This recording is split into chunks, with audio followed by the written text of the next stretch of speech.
So now we just walked outside, and I kind of pointed to all the various pieces of the stairs. I'm going to reiterate it up here on the board, okay?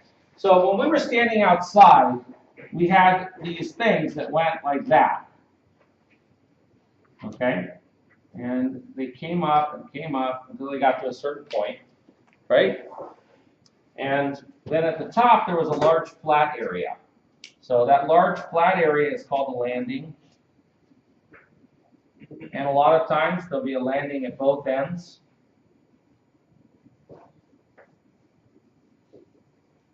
Okay. The face of the stairs is called a riser. The part that you step on is called the tread. All right. The little point where the tread and the riser meet is called the nosing. Okay. For residences, the landings should be 3 foot by 3 foot is good enough. Okay. For commercial applications, it's much larger. You don't want your doors to ever swing out over a fall in the stairs. All right. Now, you guys will be getting a quiz on being able to nomenclate all this stuff, or not nomenclate, but name it. So make sure that you guys are aware of the name of everything. For your stairs on your project, you will be using a rise to run ratio of 9 and 6. So 6-inch rise, 9-inch run. Okay? So one of the things that I want to show you is how this in section translates into floor plan. So let me erase that real quick. So in looking at this, obviously we're looking at it in section, right? A slice. So when you look at it in floor plan, what you're going to see is something that looks like this. There's that tread there, and another tread here. Another one. And another one.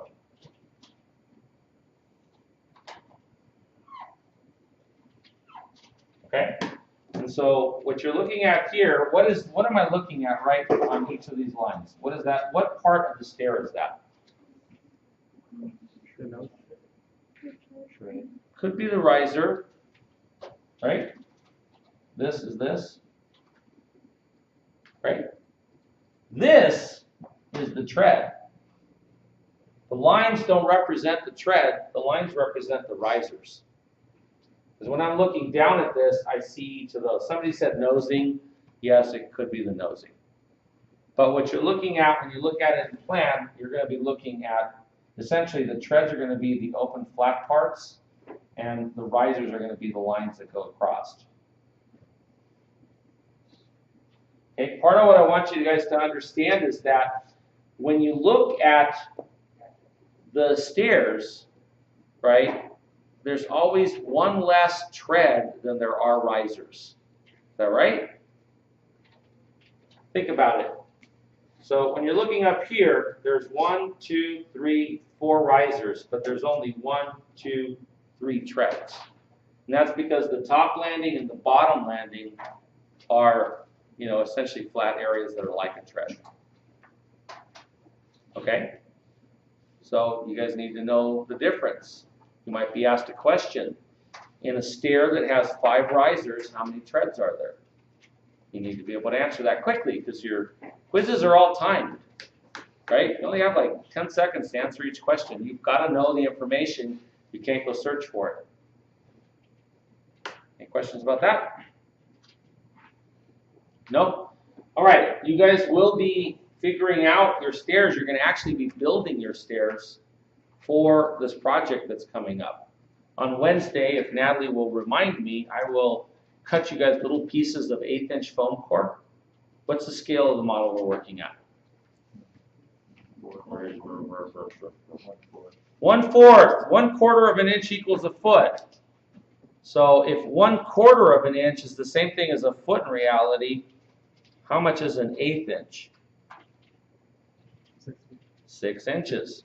So don't forget, for your project, your rise to run ratio is 6 in 9, right? or 6 and 9.